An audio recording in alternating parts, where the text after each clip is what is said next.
Hi friends, welcome back to day 2 with our book Maisy's Pool by Lucy Cousins. She is the author and the illustrator, and I know that because she's the only name on the front cover. Today we are going to work on retelling the sequence of events that happened in the story. So I'm going to reread part of the story, showing you the pictures.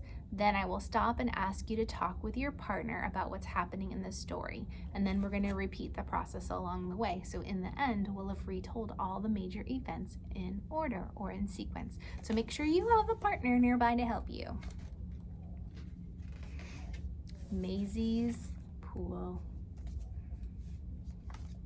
Maisy and Tallulah are feeling hot. Maisy has an idea. She looks in her shed and finds the wading pool. Maisy blows it up. Puff, puff, puff. What happened in the part of the story that you just heard? Go ahead and pause and tell your partner what happened in the part we just heard. All right. I'm going to keep going. Hopefully you've done talking. Maisy and her friend Tallulah were feeling hot. So Maisy headed over to her shed and she found the wading pool and started blowing it up. Did you remember all those things? Were you able to tell them in order? Great. Let's keep going. Tallulah fills the pool with water. Maisy and Tallulah put on their swimsuits. Ready, set. Oh no, the wading pool has a hole in it. What happened in that chunk of the story that I just read? So we already told the beginning. Now we're kind of telling the middle. What happened in the part that I just read? Not all the way back to the beginning. This will be a little bit harder. Pause and tell your partner right now.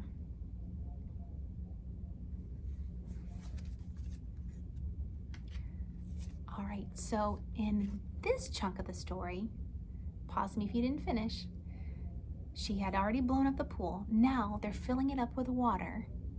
And what problem does she have? There's a hole in it. Oh dear. Maisy mends the hole with some tape. That's better. Then along comes Eddie in his swimming trunks. What happened in the part that you just heard? It was a pretty small chunk, so go ahead and pause and tell your partner. Right, so Maisy mends the pool, and then Eddie comes along to swim. What happens at the end of the story? Do you remember?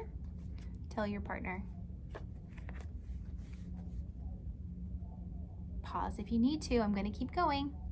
At the end of the story, Eddie gets in the pool, but there's no room for Maisy and Tallulah. So he sucks up some water in his trunk and he showers it over them so that everyone can stay cool and enjoy the pool. All right. So why is it important, do you think, to listen carefully when others retell the story? It's harder to understand this because you're at home, but if we were here in the classroom, I would be picking on multiple people. What's important is that one person doesn't always remember all the details. And I've mentioned before in our guided reading groups that I get the best retell when I hear a little bit from each person. Even Mrs. Bates has a hard time getting everything and all the details, catching all the details and retelling. So getting a little bit of information from everyone always makes the best retell. So you should be listening to your partner as well at home, and together you can come up with a really great retell. All right, here's what you're going to do at home for your discussion board today. If someone forgets part of the story, how can you help yourself? If someone forgets part of the story, how can you help themselves? So maybe it's your partner, you can help them, or you yourself forget. What could you do? I can't wait to hear what you come up with. I will see you tomorrow for vocabulary. Bye, guys.